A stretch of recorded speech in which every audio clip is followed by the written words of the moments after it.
Welcome, everybody, to the Album Town podcast. It's a podcast where we talk about albums in depth. Everyone listens to the same album that one person picked, which this week will be As I Watch My Life Online by Late Night Drive Home.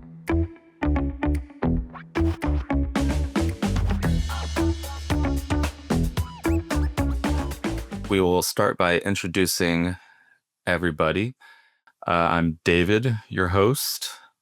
And next we have Crispy, Laura, Hi. and Catherine. Hello. And we'll go through the album discussing a selection of songs just for time purposes. So it won't be all of them. But first, we'll kind of start off before we get into like the deeper discussion of the tracks. It was just like basic overall thoughts people had for the album. And this album was picked by Laura. So, Laura, do you want to start with your overall thoughts? So the whole album, I did like the whole album. I thought it was really good. It definitely is something that is, I think, more of my taste. And I think what made me love this album so much too was being able to see it live. And I also appreciate that, the band members are like around, I guess, like my age. I think they're actually younger than me. And like, I just think it's so inspiring to see like young artists get so big. And I think they went to London to like play. But yeah, it was really good, really great album. And I loved it. My overall thoughts, I also enjoyed the album. I think some of when I was kind of like trying to do my thoughts about the album as we got closer to recording, some of the songs seemed to kind of get lost a little bit in the whole album. Like I'd be looking at the stuff I've written a lot about, then go listen to another song and be like, oh, I kind of like almost forgot the song was even on the album. But then I'd be like, oh, I liked it, whatever. So I think it sort of blends together, which maybe is good for an album, but I feel like some of the songs blended maybe too much together, but there were definitely some tracks that stood out a lot to me, which I'm excited to talk about. Yeah, overall, I never really heard music from these people before, and I like them. I'll probably listen to more in the future, I would guess. So this album in general, I would say it's not really like my cup of tea. It's something that was a little difficult for me to listen to only because I'm not used to like this type of music.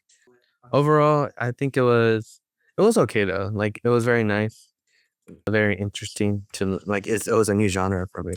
Like I mentioned before, I have listened to this album since it came out last year. I think it was July. And I did have the pleasure of getting to go to this concert with Laura, and we were in the very front, and it's a very good core memory for me. And I think until recently, I don't think I really, at least in my opinion, like listened to this album and appreciated it in its full depth until we kind of started to do this. So I kind of wrote some streams of consciousness down. Sorry in advance if they don't make too much sense, but I will share them now. Meta reflection. That's how I would describe this record. The chaotic yet undeniable allure of modern online life. My life online allows me to say the things I'd normally swallow. The void is a safety net. No one is watching, no need to respond correctly or fast enough. I wear words like armor and forget my own skin. No performative confidence, just fidelity to my feelings. Here, my vulnerability feels more accessible. Here I can reach kindred spirits. They can see my intentions, my passions. The spotlight stays on my mind, not my nervous system. Not my pauses, my busy hands. I'm not told I speak too softly. But yet in the void, I still feel a quiet kind of loneliness. Nothing in me felt met. I expressed, but I still carry my feelings alone. This safe space allowed me disclosure, but not presence. Loneliness masked by hyperconnectivity. People can hear you, but couldn't stay with you. The internet worships attention as it quietly hollows people out.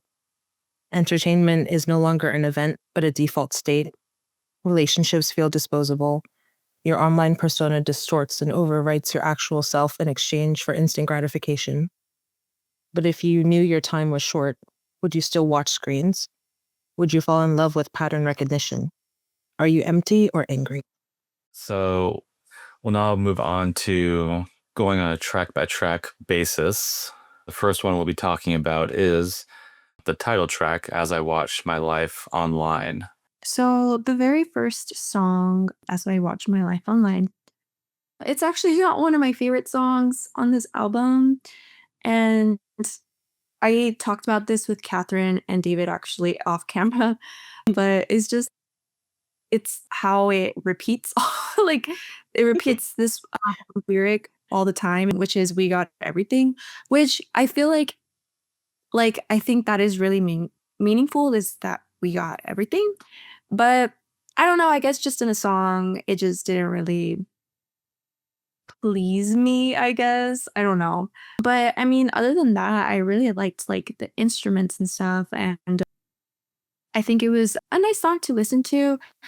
I feel like there could have been a different song to start the album off with, but I mean, I don't want to be too critical. I think it was fine. It definitely didn't ruin the whole album or anything. But yeah, not one of my favorites, but I still enjoyed listening to it. Interesting. When I first heard the song, I felt like the first part sounded a bit trite, and I was kind of unsure how the rest of the album would go, especially because I had never listened to these people before, so I didn't really know kind of their oeuvre, I guess that's the word. But when the energy picks up around a minute and a half and the song keeps like going and building, I felt more and more settled and confident in the direction the band was taking me. The frequent repetition actually does work for me. I think it's based on a combination of like the confidence that the band sort of gives and execution. Sometimes repeating too much can sound lazy or boring, but it feels like there's like a belief in the message the band is laying out, as well as the ability to make it sound good with the vocals and instrumental backing. I also appreciated the length they let the song play out in. Like I had room to grow and breathe and kind of just release this energy to kind of start the album off.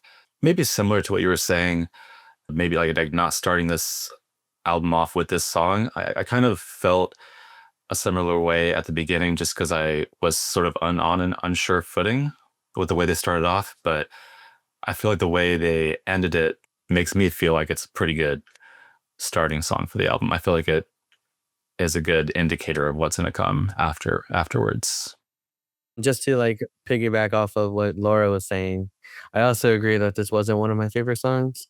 For me, it was more of like a disconnect or like a dissociation with the person because he's going over, he's watching himself online, so he's having to like disconnect from that and it's just looking into himself. Like think of like doom scrolling in your memories, in your own memories, and I don't know. It felt a little.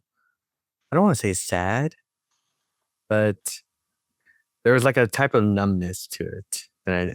Like the dissociation comes from like how the song frames life is something being watched instead of lived. The tone and the lyrics both create distance emotionally and mentally, especially through the idea of existing online rather than in the moment. Like he's not living in the moment, he's living online. Yeah. Like I have to say I respectfully disagree. I actually think that this song is perfect to start the album, kind of like what David was saying. I think that this album kind of challenges you to think about the decisions you make when you use the internet. As you know, we kind of grew up with it. It becomes passively consumed, and you kind of tend to forget and doom scroll and do the things like you're saying, dissociating. And I think it's kind of telling you like, hey, like you can easily become, I think, like an audience member to your own existence, if that makes sense. And I think it's kind of just telling you to cognizantly, I guess, use the internet. That's kind of how I saw it. I did like the kind of spoken word at the beginning, actually. I'm probably in the minority for that, but I know that it's like simplistic, but I think that was kind of the point, is that he was kind of reiterating things that we often hear about the internet, that is dangerous and that, you know, it's very easy to share harmful ideas online, and then, things get sensationalized, like drugs, your sexuality, you know, real life problems. I think they get blown out of proportion and distorted online a lot of the time. You can end up in echo chambers online.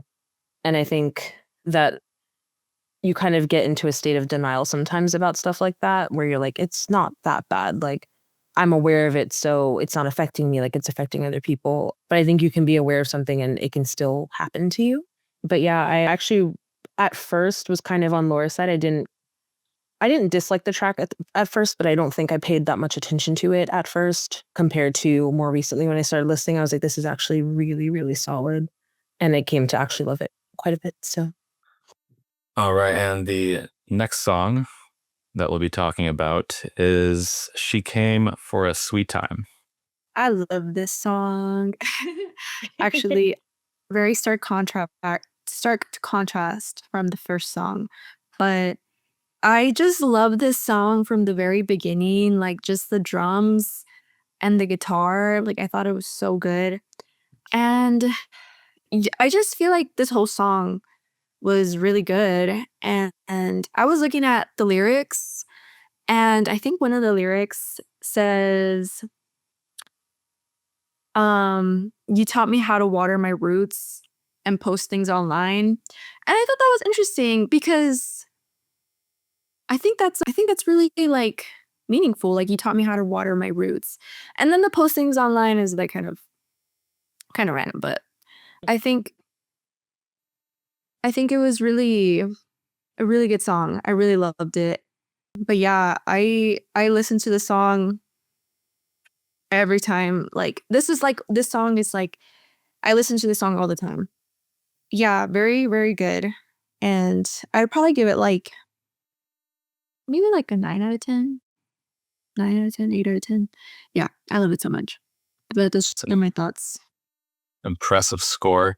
I don't have a whole lot to say about this song. I did notice right away that it sounded like the Cribs. So I was like, oh, Laura will probably like this song a lot, I would think. So I did like it. It just didn't stick in my mind, I guess, enough to sort of develop any interesting thoughts. I think the only thing that I would expand on is what you're talking about, watering the roots and posting things online. I think in the online atmosphere or like realm, posting is sort of almost akin to being alive, maybe in the internet. Like if you're not posting, it's like you don't exist. So I think like that maybe there's a connection there as far as like comparing watering your roots to engaging with the internet like on a more personal basis, I suppose. I would say I really like this song, honestly. The song it had a much more upbeat to it. So like I was able to get into it more because a lot of my music that I like is more EDM like, but this was a very nice song. The one thing I liked about it is that I don't really know. Like I only listened to it twice, so can't really say much about it. But it was one of the ones I did like. That's why I listened to it twice. Not just once. It was nice though. That was a good song. as for me, I also really like this song. It was a standout on the album at the time when I first listened to it, just because I found it a little bit catchy and kind of, at least sonically, it kind of just like it was an earworm for me. It stuck in my head a lot. It was a fun one, but the more like I kind of, again, like kind of deep dived into it, I feel like it kind of reflects hookup culture a little bit, hence the title, She Came for a Sweet Time. And I think that, when we meet people online, you can kind of get to the roots faster a lot of the time because there's not that same fear of vulnerability that you have in person. The nervousness is not the same. So I think it's easier to feel really intensely and water your roots through posting online and interacting online with other people.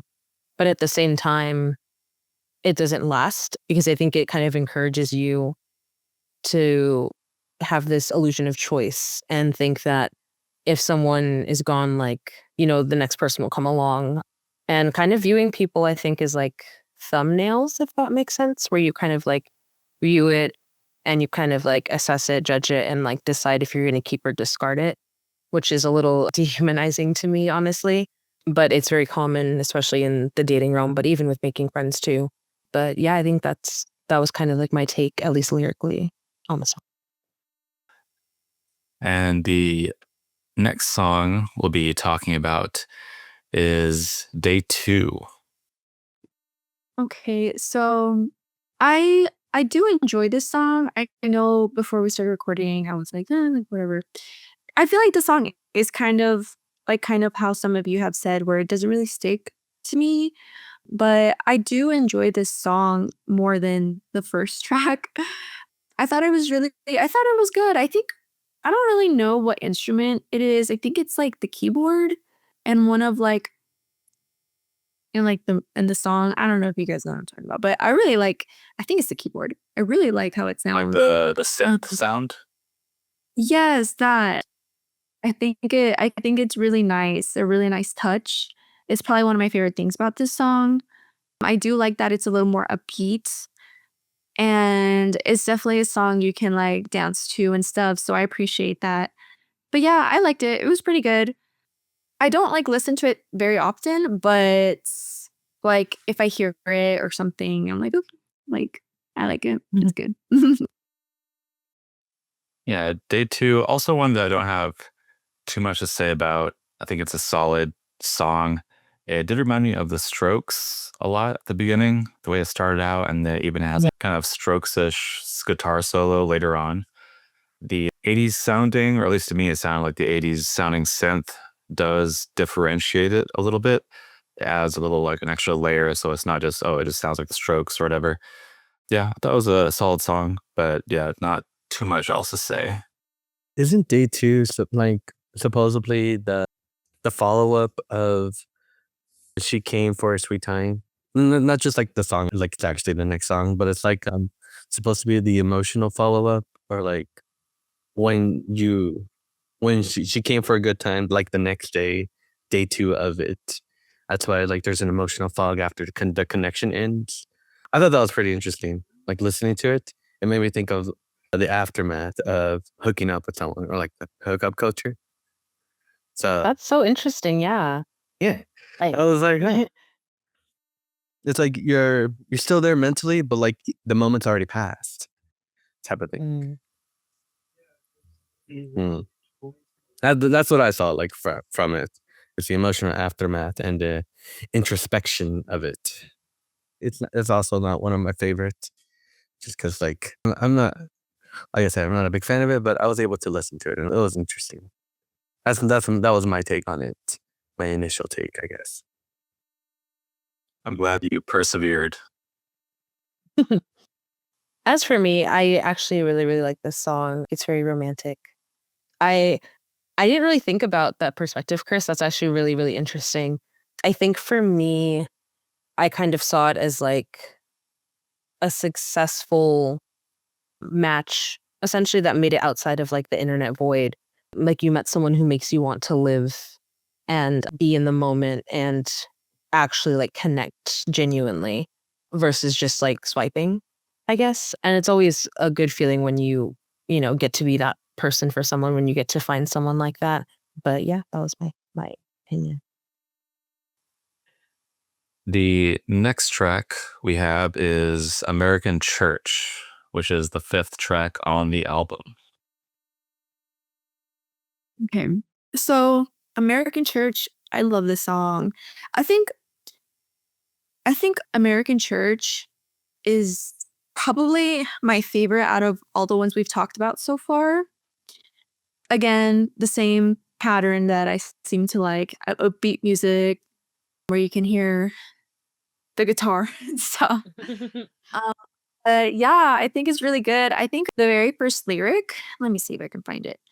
I like the very first lyric, which says, "In the American church, I wait for you to arrive. To my surprise, I can never find you."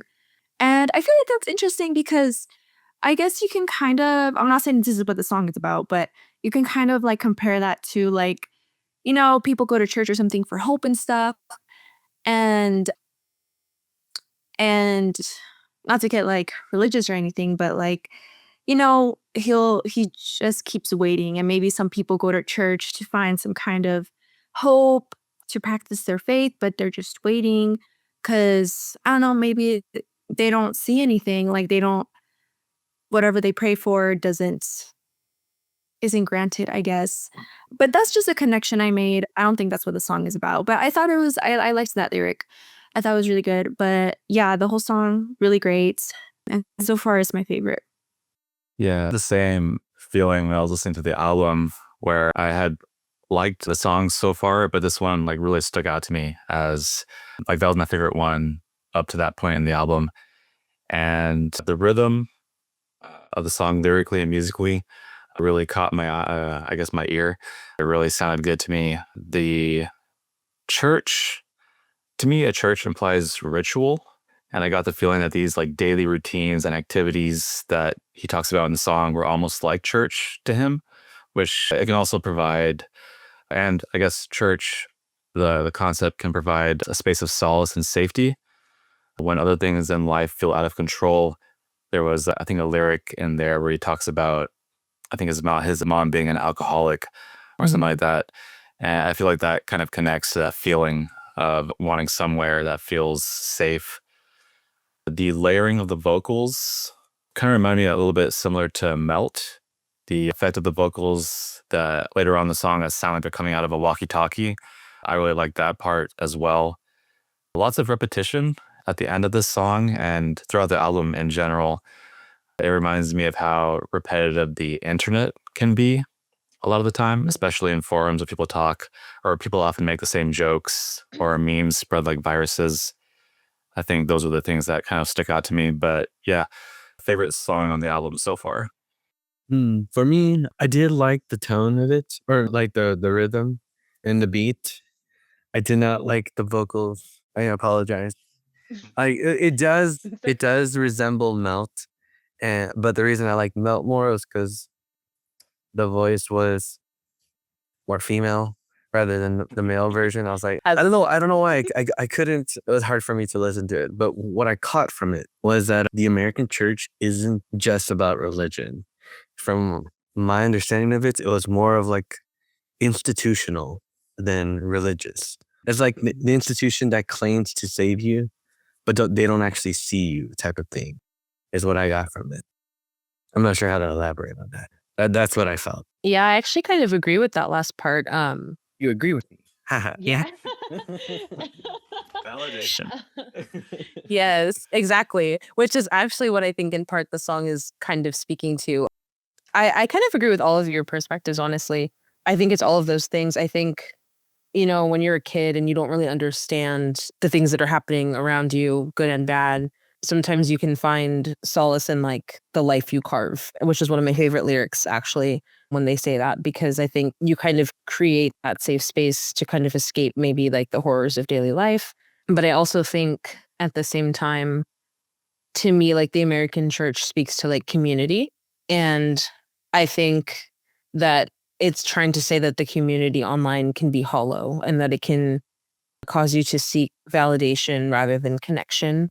And the connection is not genuine or maybe not real. But yeah, I agree with all of you. I think that was one of my favorite songs as well on the album. I listened to it over and over a lot. It's kind of sad, but I like it. Our next track, we're going to skip a few on the album. So we're going to track 9, which is Dead Star.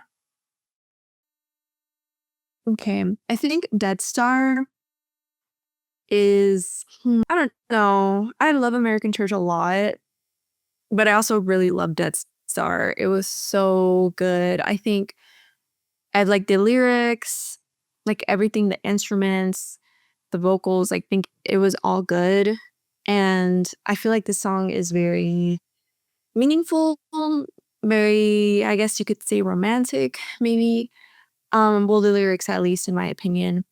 And I think it was very, I don't know, I just thought it was really good.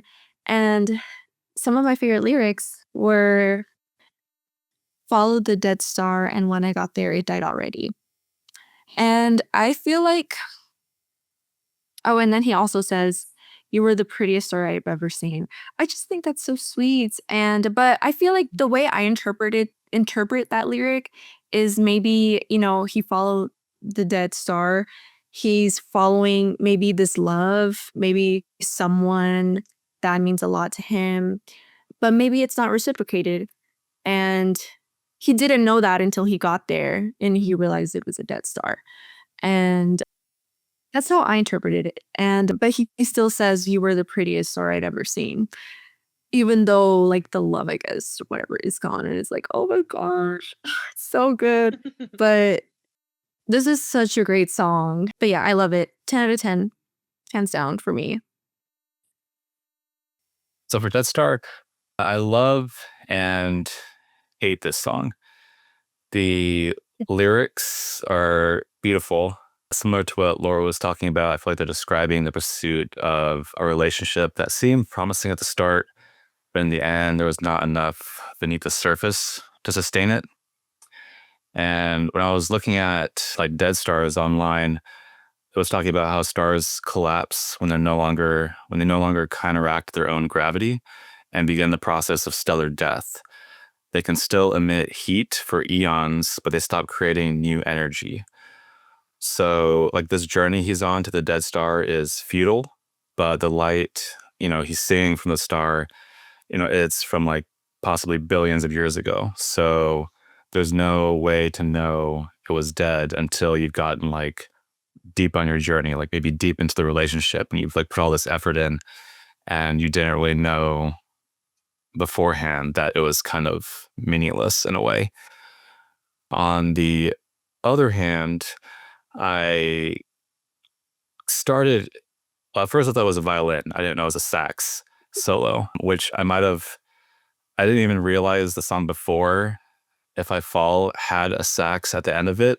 Because when I thought it was a violin, I hated it more. And then whenever I learned it was a sax, I hated it still, but just not as much. I'm not sure why, but it just feels like you have this like amazing, like delicious slice of pizza. And then I bite into it and I discover that someone hid a bunch of like pineapple under the cheese. So that just like overwhelms all the other tastes I get. And having it at the end of the song with a solo where it's just like, oh, it's just the sax. I was just like, oh my God. It kind of like it made me laugh at times. It's just like how absurd it was to me. It's just the way I felt about it. During the earlier parts of the song, it's in the background and I didn't have any negative feelings. So it's mostly just a solo whenever it sticks its head out and makes itself known. I would say that the more I've listened to it, like the burning star-like hatred of the sax solo has slowly waned into a cooler, less volatile hatred, almost like a dying sun. So thematically, there's a connection there, but I feel like it's a 10 out of 10 up until the sax solo, where it's like a 1 out of 10. Wow, I'm actually That's the complete crazy. opposite. I really liked the melody on this one. If I could have this song in instrumental form, I would love that. Just because like I love the instruments in this song. This song did make me realize I don't like the vocalist, the guy's voice. I'm sorry. But from what I gathered, I agree with Laura's take on this, is that this really did give off like a tragic romance type thing, where the guy puts in all this effort, but for someone who doesn't love them, and they're basically just a dead star, but they're still a star that they love, and they would do more for them and be more, and so they're stupidly romantic, and yeah, just like a teen romance type thing. But I don't like his voice. I love the song. I love the instruments. Just I apologize. All good. David, I'm sorry, you're crazy. The sax is amazing. It is.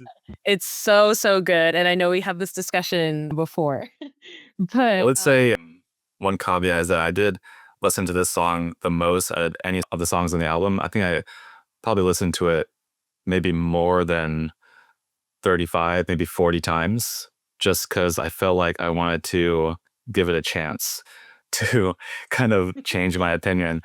But while my hatred did wane a little bit, I could just never fully get over it. You'll get there one day. I believe in you. I adore this song. I told David actually this is one of my favorite songs off the record for sure. So it makes me happy that you listen to it that much. I am a hopeless romantic. I am a yearner. I love sadness. So I adore this song. I think personally that he did know that it was futile from the start. One of my favorite lyrics is actually more towards like the bridge/end when he goes, "Is it silly that I wanted to try?" Because I think as someone who kind of tends to, I think, go after people sometimes, hoping that they might change or that you can convince them to love you or to become a better person for you, and that maybe like just you loving them would be enough. So you chase it anyway. That's kind of how I saw the song. It burned bright at the start, but it doesn't burn bright forever, and eventually it died out. And I think he knew that that could have been a possibility, but he wanted to go for it anyways. And then kind of questions, I think towards the end, like maybe how, like if was he the only one feeling this, you know what I mean? Like, was he actually like foolish for wanting something real with her? Yeah, I love this song. It's so good. The sax is so good. His vocals are good. I love this song. It's definitely my favorite off the record. I listened to it a million times. I think it stands out the most. And it's just, I don't know, it's pretty and it's sad. Alrighty. The next song, we'll be skipping a couple songs again. The next song we'll talk about is Terabyte, the second to last song on the album.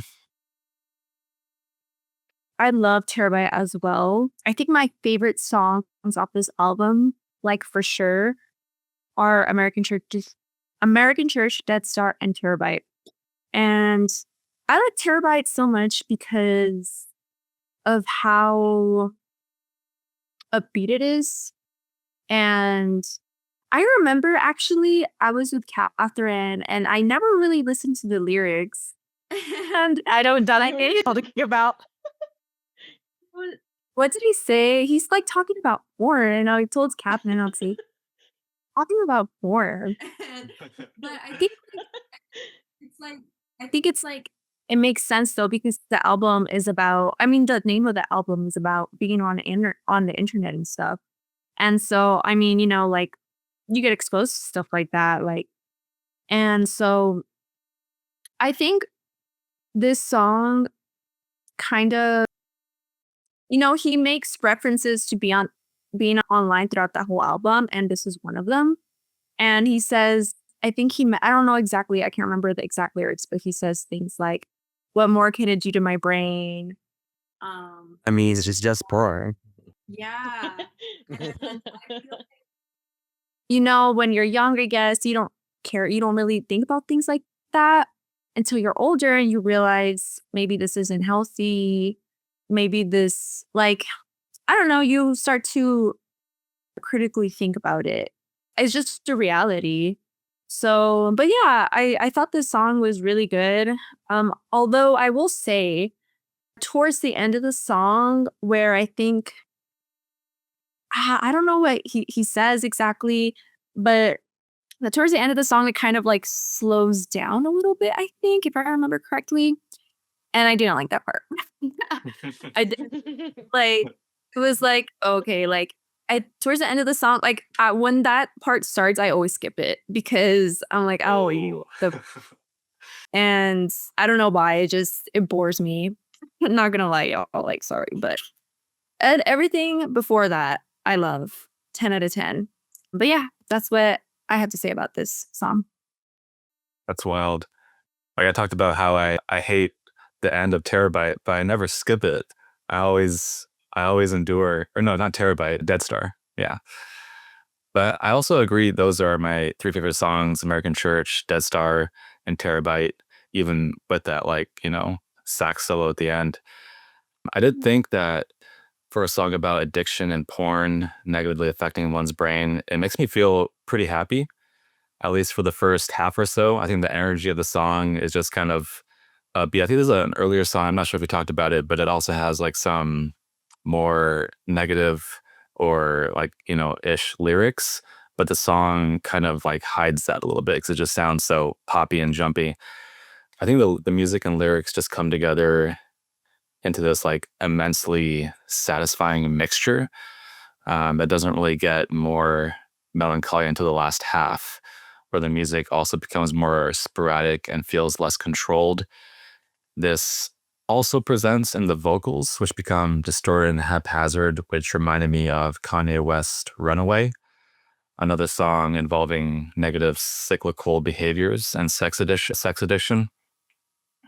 The line, I love her, barely know her, I think connects to porn, perhaps filling the void for some people with no one to share then like an intimate life with, but also to the one-sided relationships that people construct with like vloggers, like game vloggers and stuff like that, where they kind of develop these strong connections and like relationships on their end with these people, like they feel like they know them. But in reality, it's just like you're falling in love with just a betrayal that someone's giving you. I do wish it was like a lot longer, especially the distorted and repeated piano section, which I think is the part that Laura hates.